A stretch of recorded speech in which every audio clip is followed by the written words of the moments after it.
Yes, hi everyone. I hope you're doing well. I'm going to share my screen and we will get started. Let me get this up for you all.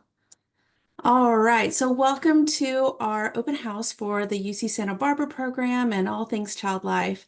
I'm Kristen Beckler. I am a longtime child life specialist. I think I'm on nearing year 25, and I've been with UC Santa Barbara for about 7 years teaching the play class and the theory class. And so we thought it would be really helpful to our students, to potential students, to learn more about our program, talk a little bit about the pathway to child life. And so we're going to go through that.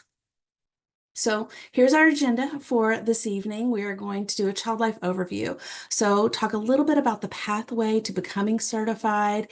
And then I'm going to do a full overview of our program and what we're offering with our courses, with our support systems, how you can be affiliated with our school.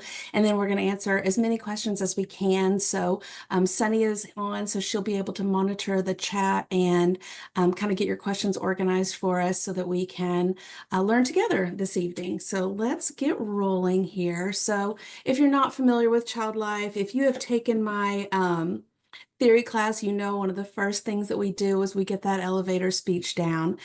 So our goals as a child life specialist are to reduce trauma associated with being in the hospital. We do that by providing preparation, education, support, diagnostic teaching, therapeutic play.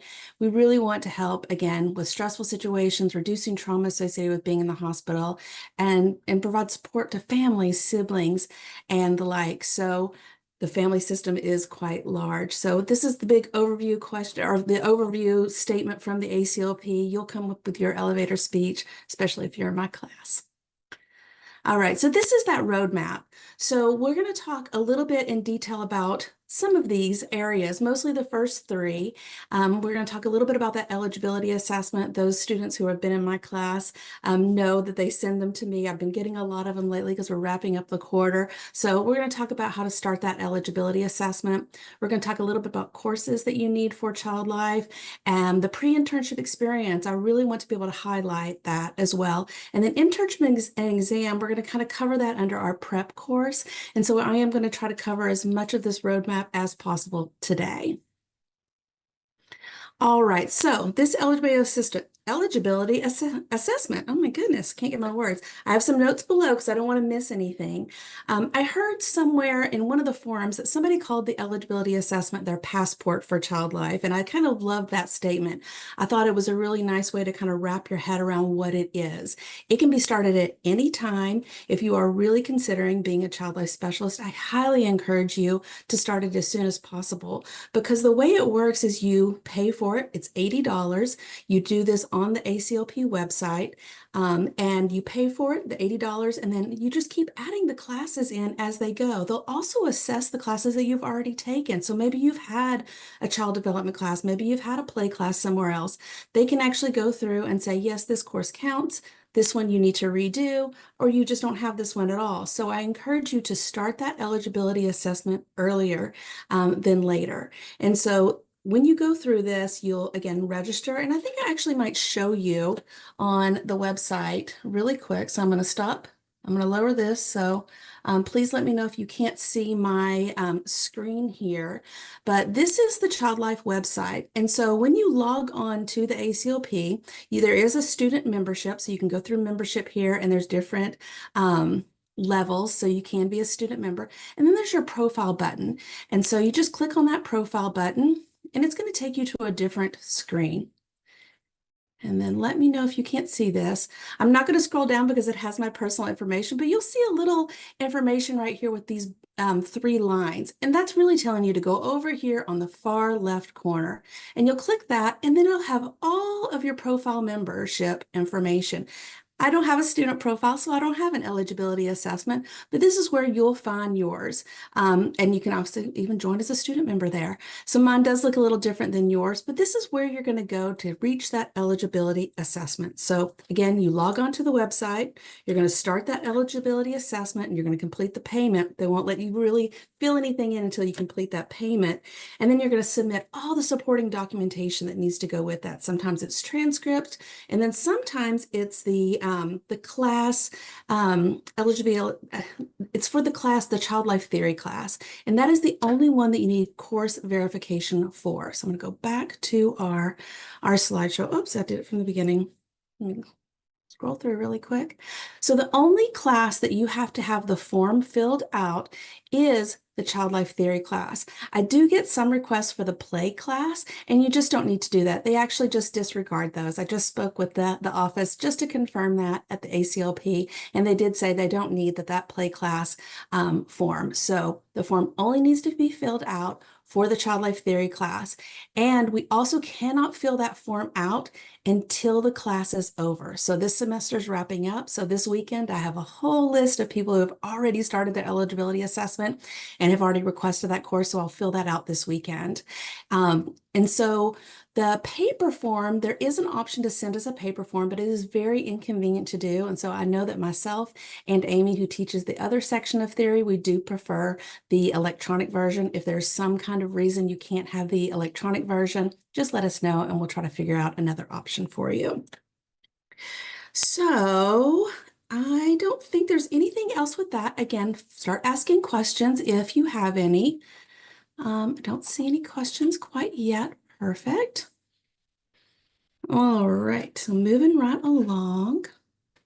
So the courses, according to the Child Life website, the ACLP, you need to have, let me make sure I'm not missing something here. We'll get to those questions in just a minute. So with the courses, this is by the ACLP. So you have to have one course taught by the Child Life Specialist. And for us, that's our Child Life Theory Introduction course. 2 child development courses, 1 family systems course, 1 play course, a loss and bereavement or a death and dying course. They have different titles, a research course, and then 3 additional courses in different related areas. And I'm going to get into more of that in just a second when I talk about the classes that we offer at UC Santa Barbara. So I do want to touch on clinical experiences. And again, I made some notes here because I didn't want to miss anything.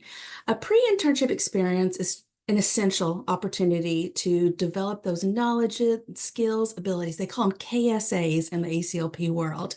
And those are skills they want to see before you start your internship. We want to see that you've started to develop your knowledge. We want to see that you have some kind of skills and abilities that will guide you through your internship.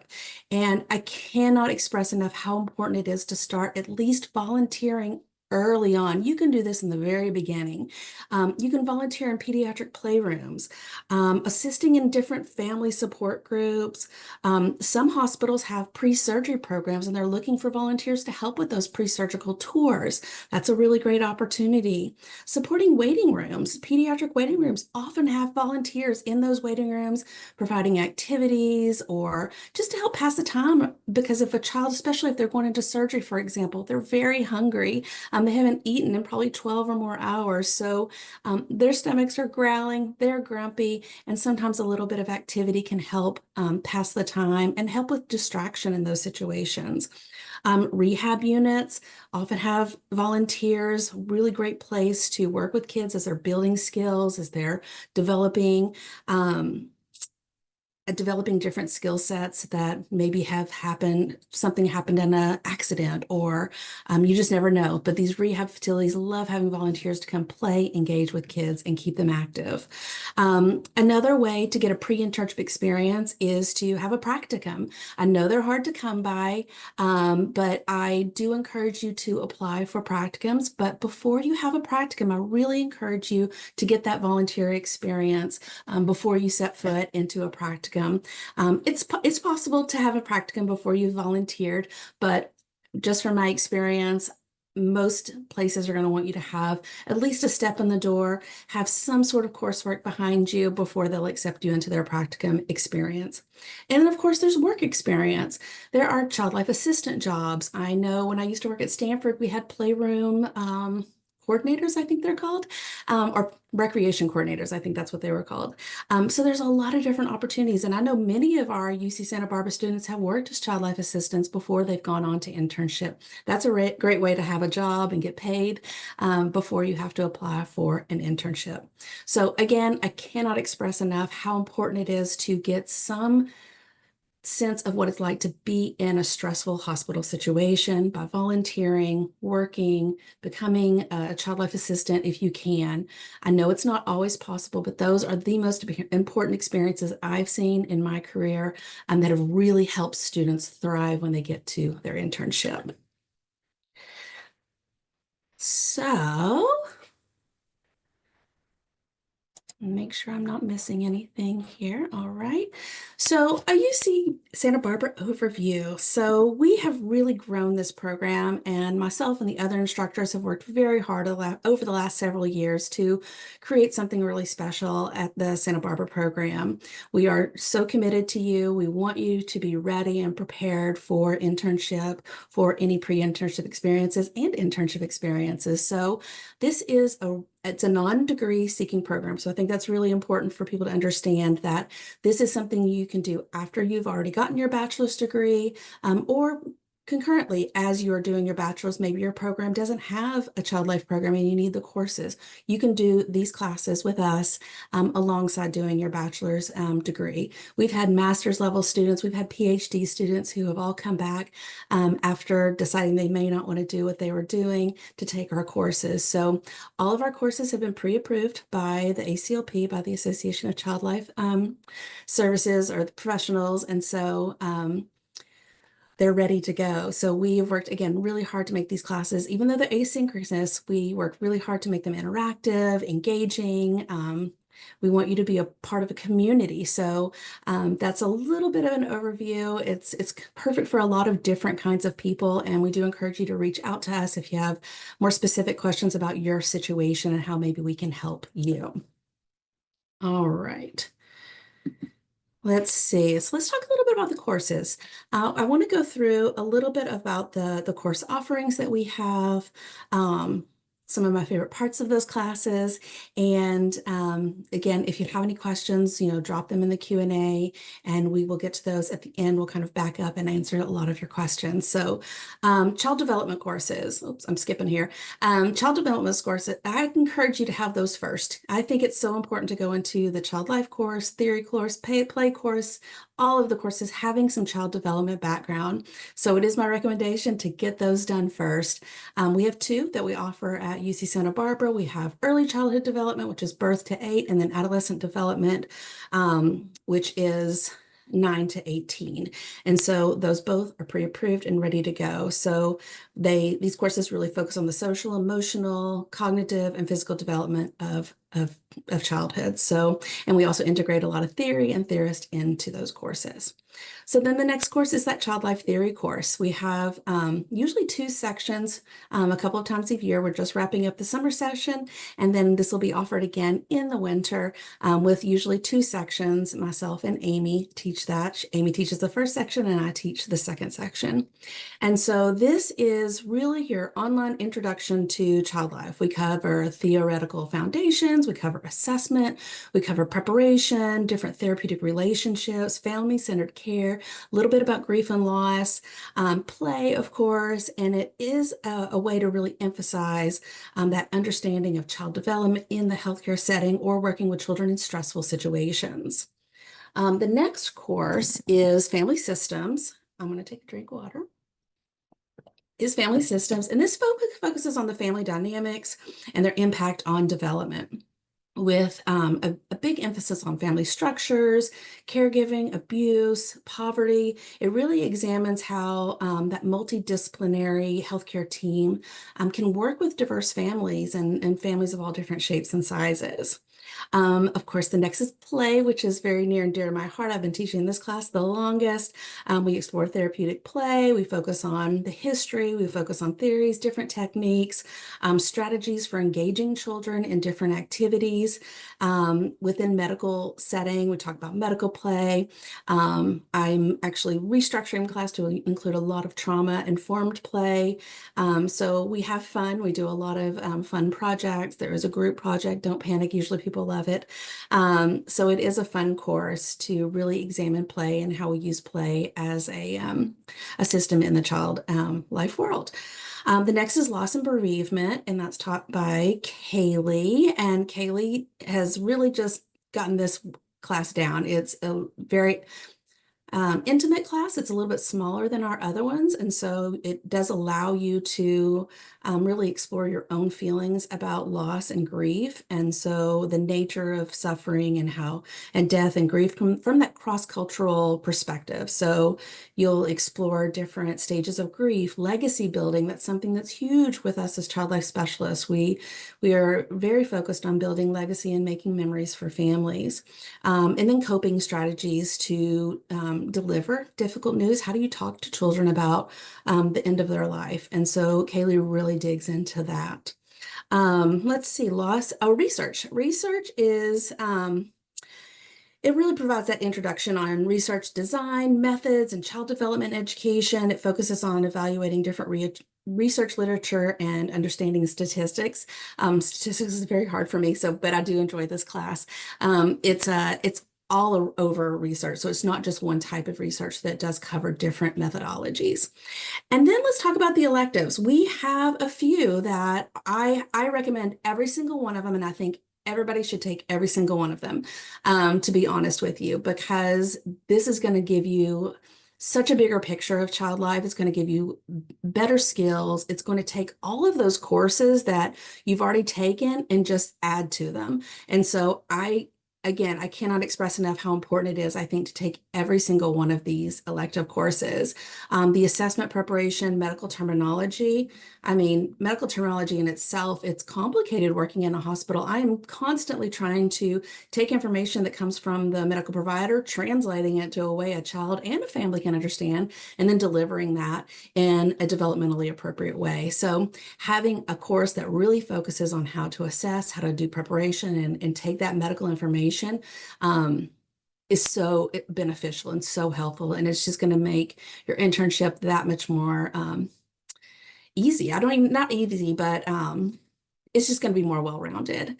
The next one is our pediatric palliative care and hospice, and this introduces palliative care and hospice, really covering a lot of pain management, communication techniques with palliative care, understanding how palliative care is different than grief and loss. So again, highly recommend taking this course as well to really deeply understand palliative care and how it is different from supporting children at the end of their life. The Children with Disabilities in the Healthcare System explores the care of children with disabilities, chronic illness, or developmental delays. There's a lot of talk about assessments and interventions on working with children who may be neurodiverse. She talks a little bit about technology in child life and how to utilize that to support children who have neurodiversity. We are seeing I work with so many children who are on the autism spectrum. And so again, I think this is just a must-have course. I highly, highly recommend. And then, of course, Child Life and Trauma. This is, again, another one. I recommend all of them. I just think it's such a well-balanced program. And so this trauma class teaches those intervention skills, self-care for yourself when you're working with trauma-exposed children. Different topics are working with therapeutic relationships, keeping strong boundaries, different debriefing techniques, and then helping families through trauma and bereavement. So that is just kind of a high-level overview of the courses that we offer. We offer the full scope.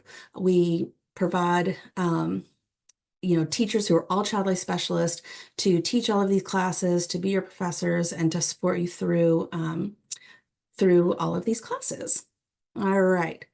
So this is just a little picture of what is on the website of when we offer all of those classes. Most classes are just kind of sporadic around, so you can kind of plan your coursework accordingly. But that is all listed on our website. And then when you're on the website, these are actually links that can link you to the course so you can learn more about it, see if it's open, who's teaching the course, and get signed up for it. Okay, so coming to the prep course, this is another course that we offer. This is our only class that is not in person, but it's over Zoom, where you are one-on-one with one of our professors. And right now it's Kaylee who has been teaching this course.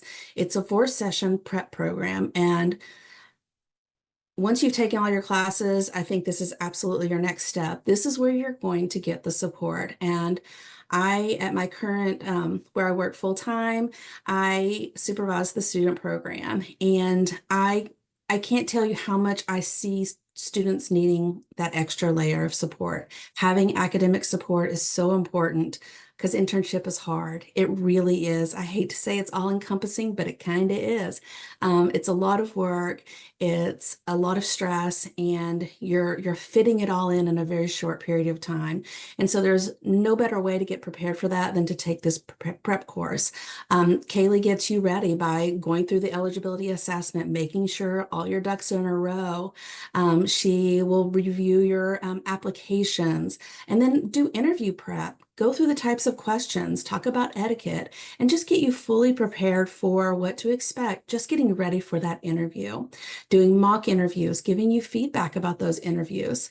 The Readiness Common app can be a little complicated, especially when you're filling in all your KSAs, the knowledge, skills, and ability that they're asking of in that common app. So she gets you fully ready for that. And then you have a really nice relationship with a certified child specialist who can give you solid feedback, who has lots of experience and knows the ins and outs. And, just to give it another step up, our next two students at my current organization came from this prep program and from UC Santa Barbara and beat out over 100 applicants.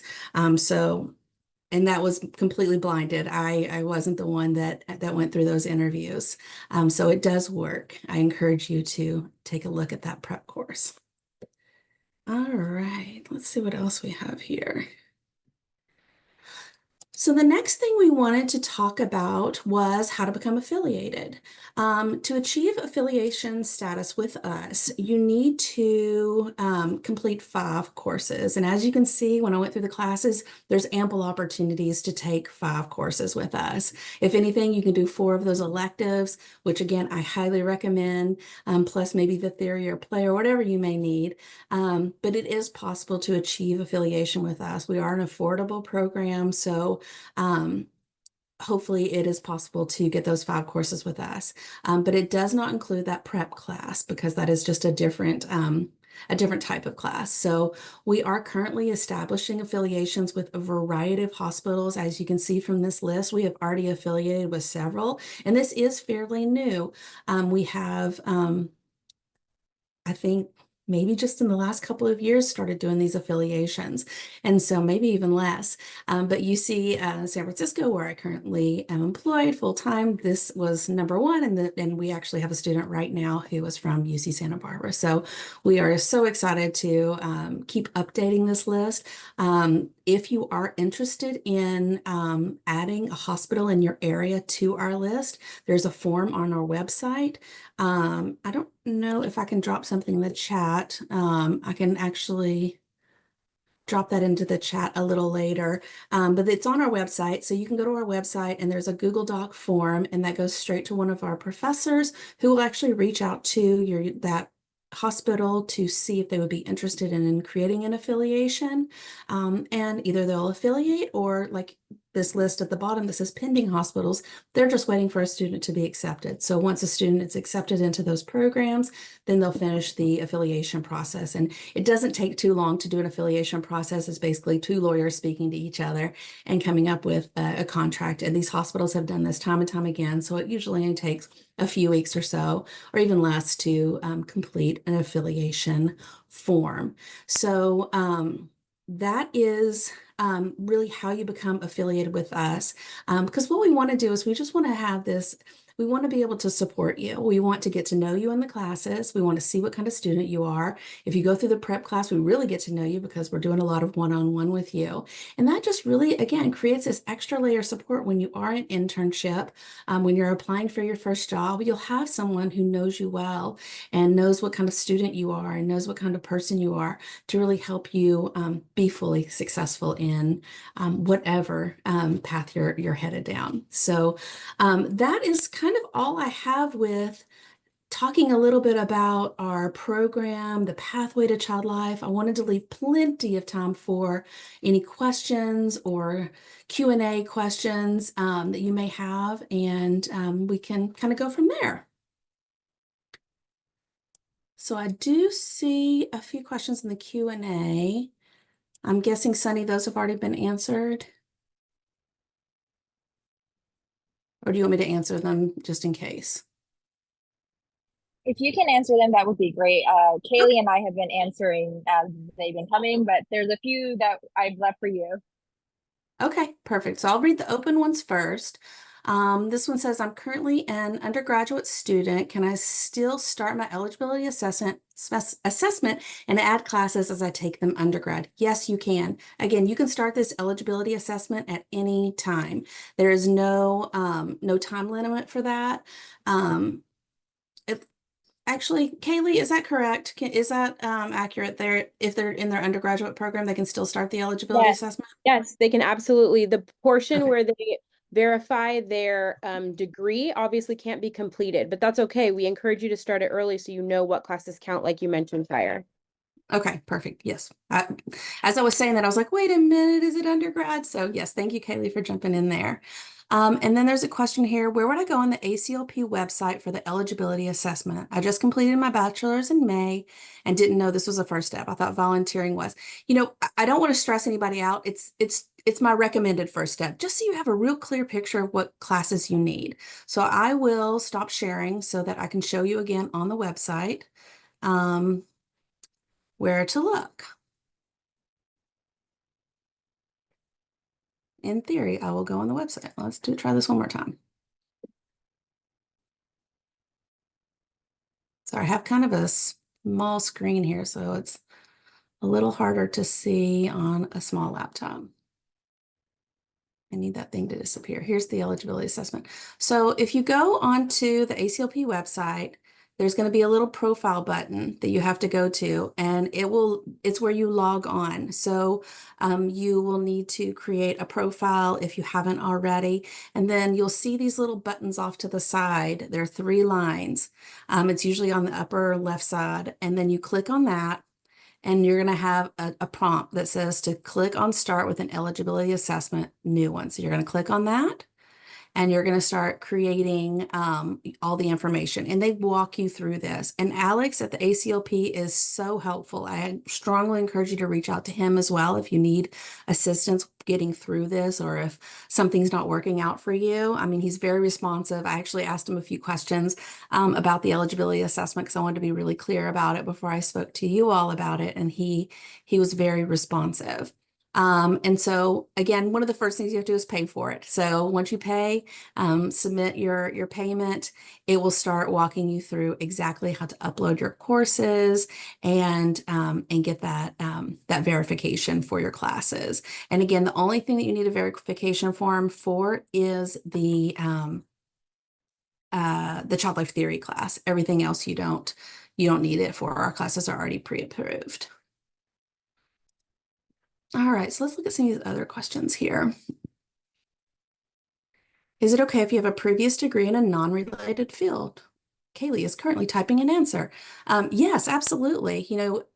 Sometimes that just makes you more well-rounded. I think if you have a business degree, you might be a great manager someday. You never know. In Child Life, one of the things we're doing a lot of is we're studying statistics. We're gathering data so that we can prove that we need more child life specialists. We need those business-minded people, those math people. I sat into a staff meeting today where they were talking about data and analysis, and I could not have been more lost. So we need people like you. You can take all your classes with us and get all the full support that you need. So yes, previous degree is okay. If we complete 5 classes from UC Santa Barbara, become affiliated, can we apply to any internship at any hospital, or can we only apply to hospitals that are already affiliated? So you can apply to the ones that we've already affiliated to. If there's someone in your area, like if you live in the middle in Salt Lake City and you want us to try to affiliate with the Children's Hospital in Salt Lake City, then send a Google form and we can reach out to that hospital and see if they would be interested in affiliation. And so you'll have your answer sooner than later. If they say no, if it's like we only affiliate with hospitals in Utah, then that's our answer. So we would encourage you to apply to places that we're already affiliated with. One more note, Kristen. Uh-huh.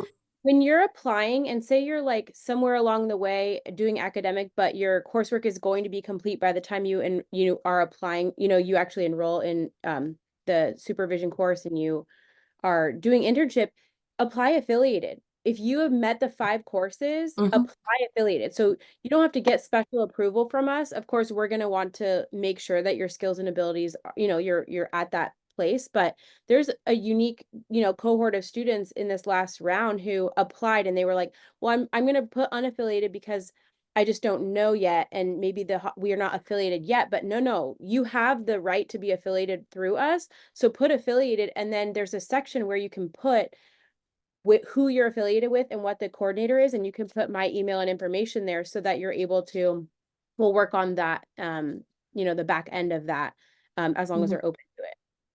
Yes, thank you for chiming in. Kaylee is our internship coordinator, and so she knows all the answers to all of those things. So perfect. Thank you, Kaylee, for bringing that up. Next question, would pediatric palliative care and hospice and early childhood development be good classes to start with? I mean, if that's what your choice is, I'm kind of looking to see for fall. There's so many classes you could take in fall. So I think anything you choose would be really great. I think palliative care might be a little more advanced.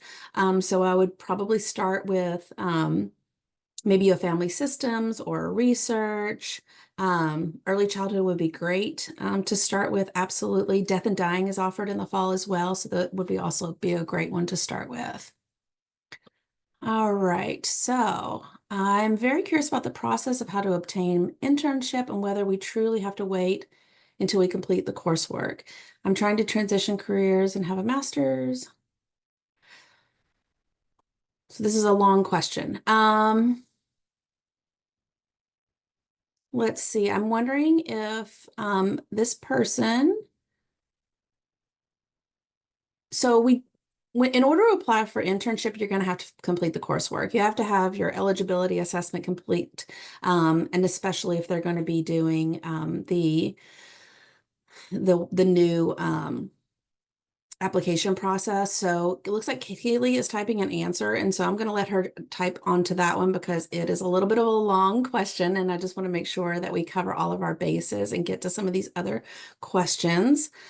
Is it possible to help with getting in contact with someone to get volunteer experience? Of course. Feel free to reach out to any of your professors. They might know the area. Of course, I know a lot about what happens in the Bay Area, as does Kaylee.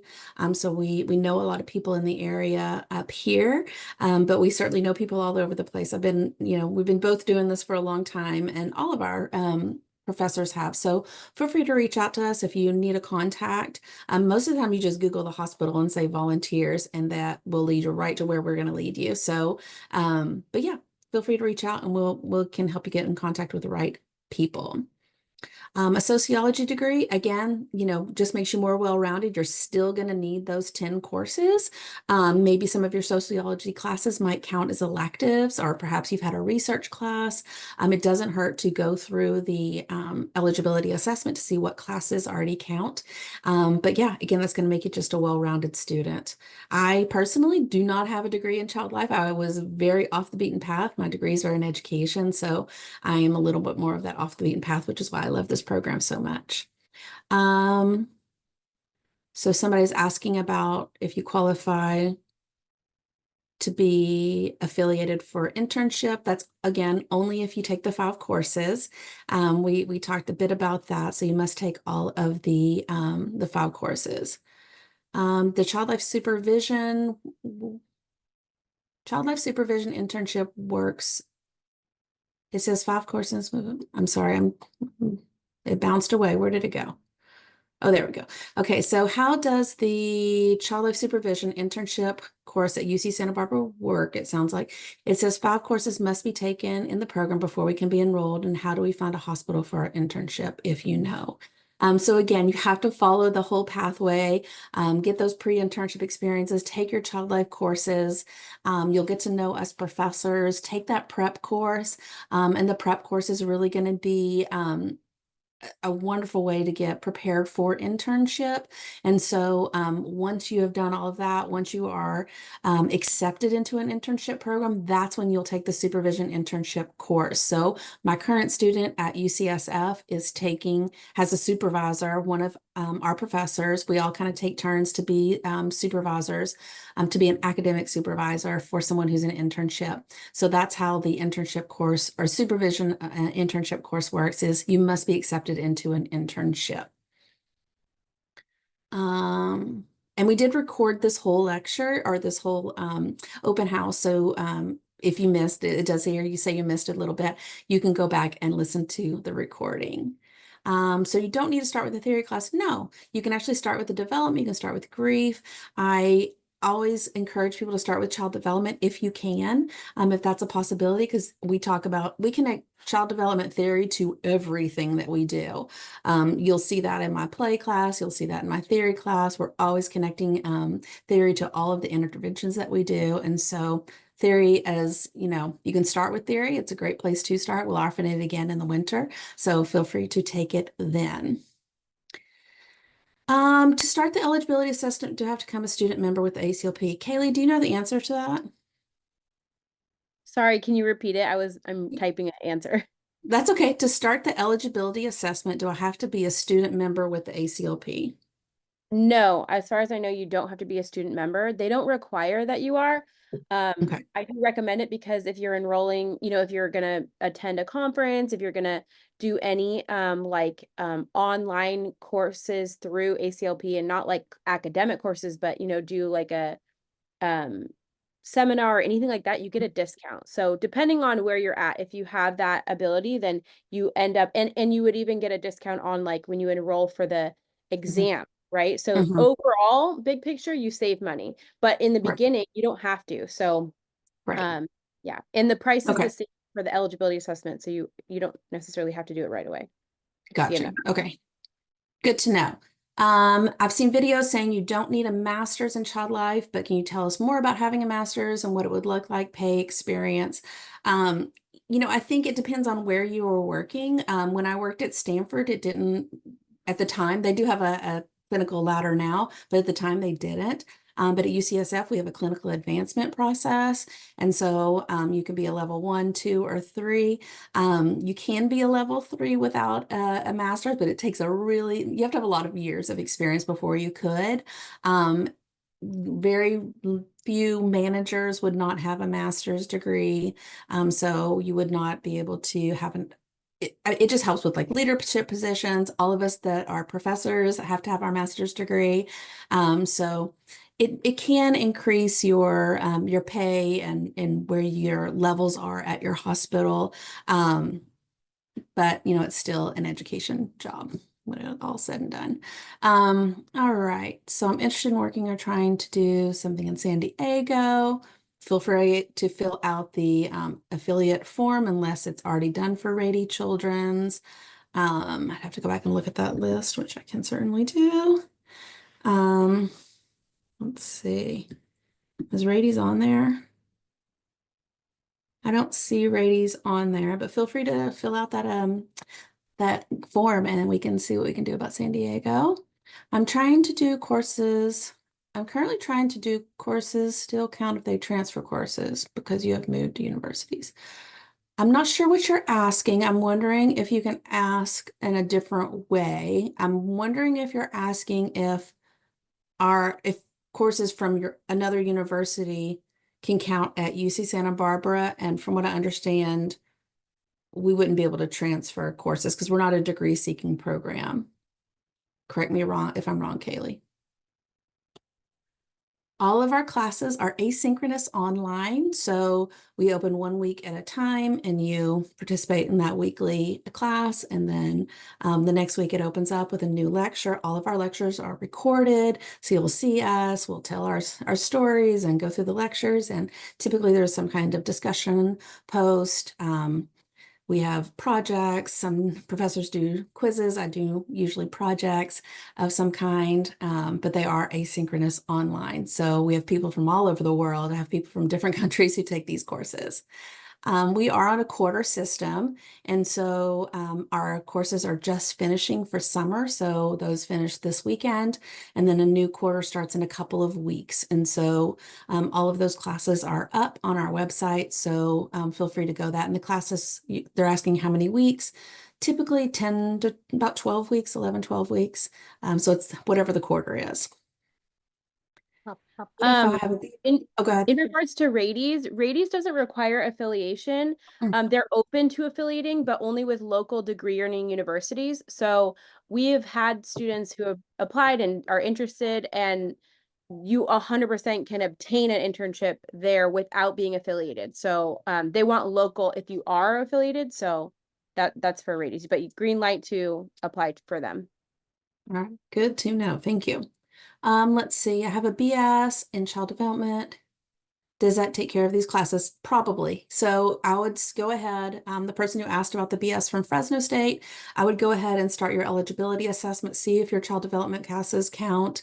They like to have, and Kaylee, again, correct me if I'm wrong, they don't want a child development from 0 to 18. It needs to usually be divided. Is that still accurate, No, Kaylee? actually, no, you can have it either way. As Okay, long as within the two courses, you are covering 0 to 18 years. So I have students got it. who are doing a child development birth through 18 years, and then they do an adolescent development, or they do an infant development. And then I have others who do a 0 to 8 and then a 8 to, 18. So it totally can look like, as long as between both, they cover all that age range. Perfect. Good to know. They've changed a few things over the years.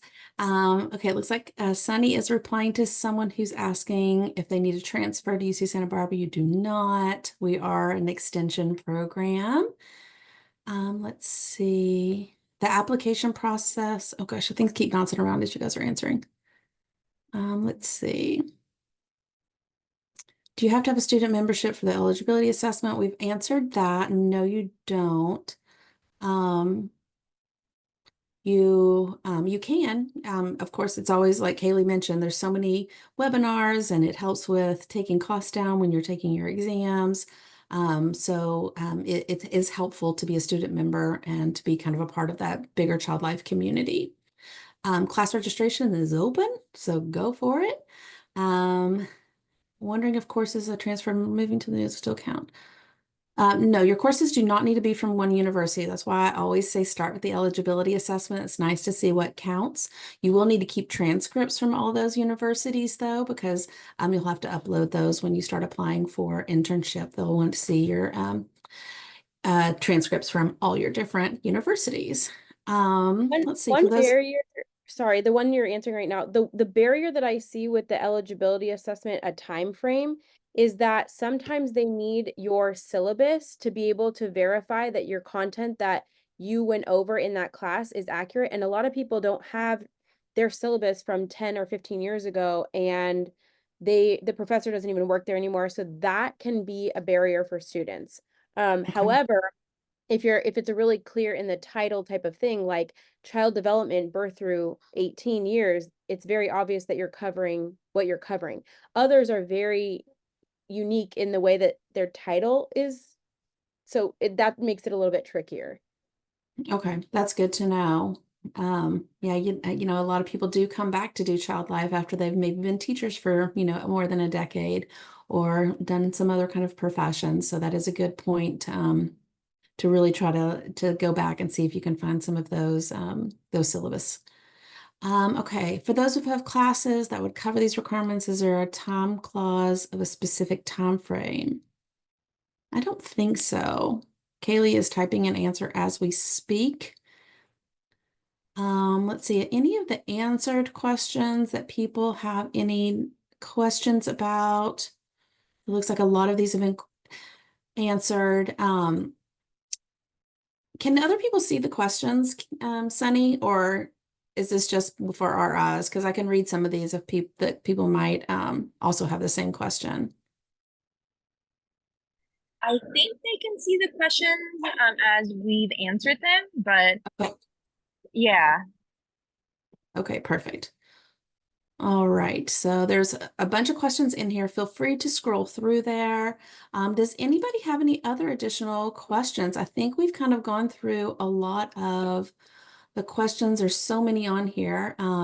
We appreciate you guys being so interested in the program and curious about what we're offering. Let's see. I don't think any have been added on. Am I missing any? Has anyone asked about affiliation versus master's requirement? I know there are 5 cores for affiliation. Anyone asked about affiliation versus master's requirement?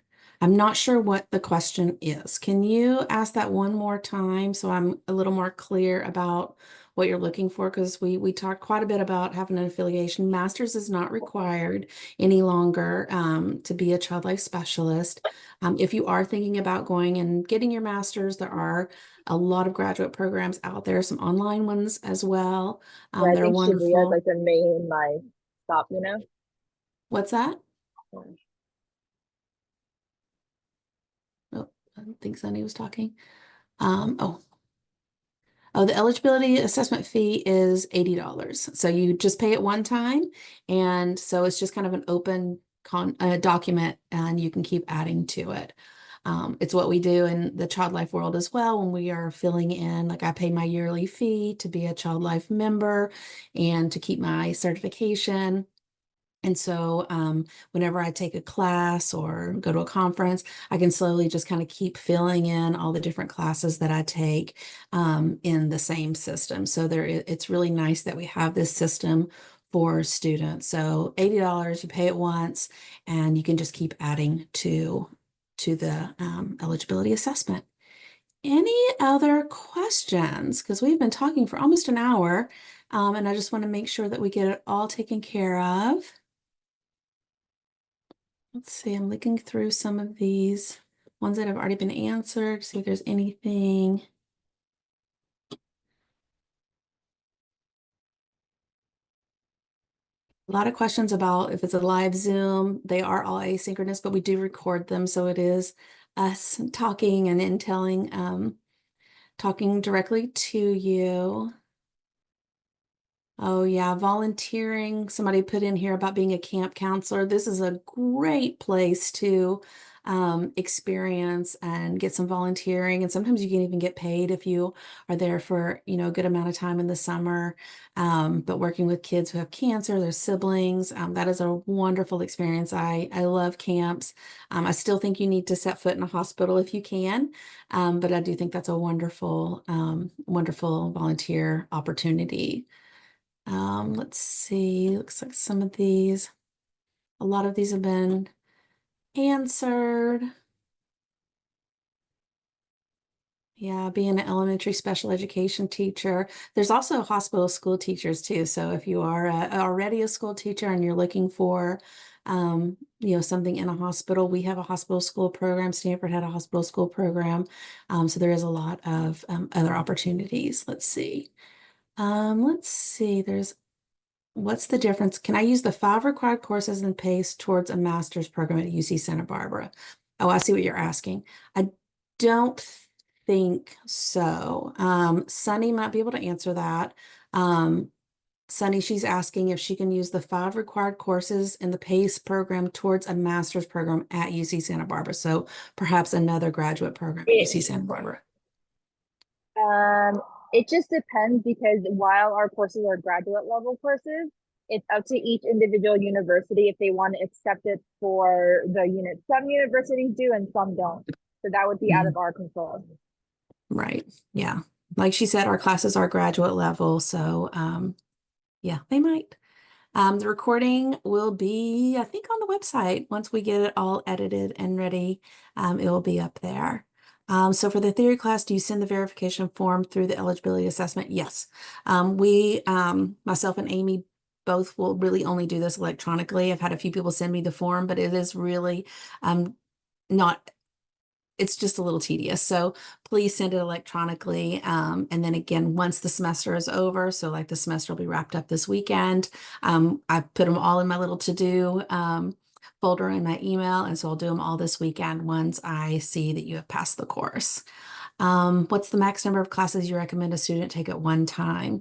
Kind of depends on you, to be honest. It depends on what else you have going on in your life. Are you working full time? Are you taking classes in another university? I've seen students, I've had students in a couple of my classes at once, 2, 3, it depends on the kind of student. If you are a full-time student and you can, do a full load, then you'll know best. Kaylee, did you have kind of a different answer for that? I saw you about to type Nope, I something. had the same answer. I just said I've had students who have taken 5 courses because they have 0 other responsibilities and they're really focused and on track to, get their eligibility assessment complete. Maybe they discovered child life late in the game and they're like, I'm ready to do this. And then I have Mhm. others who are like, I have no agenda. I'm going to take one at a time. I'm going to volunteer. I'm going to be a mom at the same time, like I am right now, as you can hear. But I would say on average, I have students taking about 2, maybe 3 at a time. And especially considering what class are you taking? If you're taking my death and dying class, I would not advise you take 5 other classes, right? It's a really content heavy and, class that you have to be really intentional about being mindful of. But if you're taking like an intro class and the play class and, things, you might be able to balance a little bit more. Yeah, I mean, even my intro class, I sometimes have weeks where I have a double lecture just because there's that child life handbook is this thick. It is a big book. And so there's a lot to cover. And so I do have some times where I do have a double lecture. So um, it's a lot. There's a lot to cover. But yeah, you know yourself best. Any other questions in the last couple of minutes? This is your chance. You have me and Kaylee asking or answering here. Let's see, I'm looking through the answered questions, see if there's anything. Yeah, syllabuses are available once the class starts. Usually like a week before we start, we'll often open it up so you can start taking a look at the syllabus and get organized. Um, yeah, Something internship else, can, go ahead. go ahead. Something else No, too I was just about answering some of these questions, but go ahead.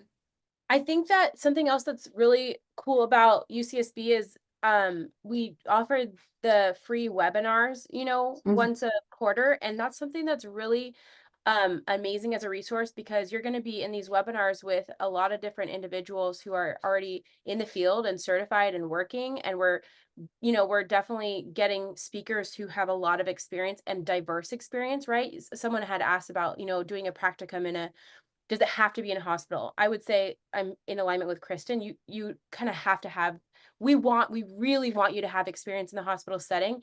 We've had Mhm. you don't want to be a student who you walk into the medical, your internship for the first time and you realize, oh wait, I can't handle the sight of X, Y, or Z, like, and Mhm. and you're like, this isn't for me, right? That'd be a really Mhm. long path to get there. But um there's so many diverse areas that people are working as child life specialists these days. But typically we want you to have a traditional experience in the hospital setting for practicum and internship so that you have those foundations down and then you can apply them in different settings. So we bring in webinar speakers who have diverse experience so you can kind of dream and have vision over what you want that to look like for Mhm. your path of child life. Yeah, I mean the path to child life and the path that Kaylee and I have even been on, is kind of vast and wide, and we've done lots of different things with our child life degree. Um, from working in foster care, and I work actually a lot with children who are performers. So we both have had kind of different pathways that have all come from the foundation of what we have done through our work in the hospital setting. Let's see. Oh, I think there's a couple more questions here. Would a class like Lifespan of Developmental Psychology count for one of the 3 additional courses? That I don't know. You might want to submit that to the eligibility, through the eligibility assessment and see what they think. Kaylee, have you had any experience with any developmental psychology classes that have not counted or counted when you've done these with students? It really depends on what they focus on. So sometimes like a psychology course is going to incorporate a lot of theories outside of like child development specific theory. So that could be good or bad. We just want to make sure that you have the core foundation of like the child development theorists that are like the foundation to what we base our assessments off of. I'm sure Sunny will be able to send something out. I have a resource. It's a manual that walks you through the academic requirements, and it actually gives examples of what language they're looking for in a syllabus for all those 10 courses. So I can have Sunny send that out to everyone so that you, or link it so you can take a look at that as well. Nice. Yes, exactly. And then there's a comment about someone hoping that we're around for a long time. Don't worry, we're going to be here. We've been around for, this program's been going on for many years, and I imagine we're just going to continue to grow. And then somebody says when they put my name in the course verification, it doesn't pop up. They'll put your CO. So when you're putting in for the course verification, just do the last name. I should pop up. That's typically the best way to do it. Sometimes when you do first name, last name, it doesn't always work. Just do Beckler. I'm usually the only Beckler anywhere ever. So that should pop up. And if all else fails, just send me an email and I can send you my CCLS number. But it's usually not necessary. Well, any other questions? You have a couple more minutes and then we're going to have to kind of wrap up here. Kaylee put in here, the speaking guide. Kaylee, should we share that with, or is that for our eyes? I said oh yeah, I should share it to everyone. Let me see. Okay, yeah. Kaylee's going to share in the chat the handbook that she was talking about. She just shared that. And any last minute questions? You have a couple of minutes and we are going to say our goodbyes and say we'll see you in class.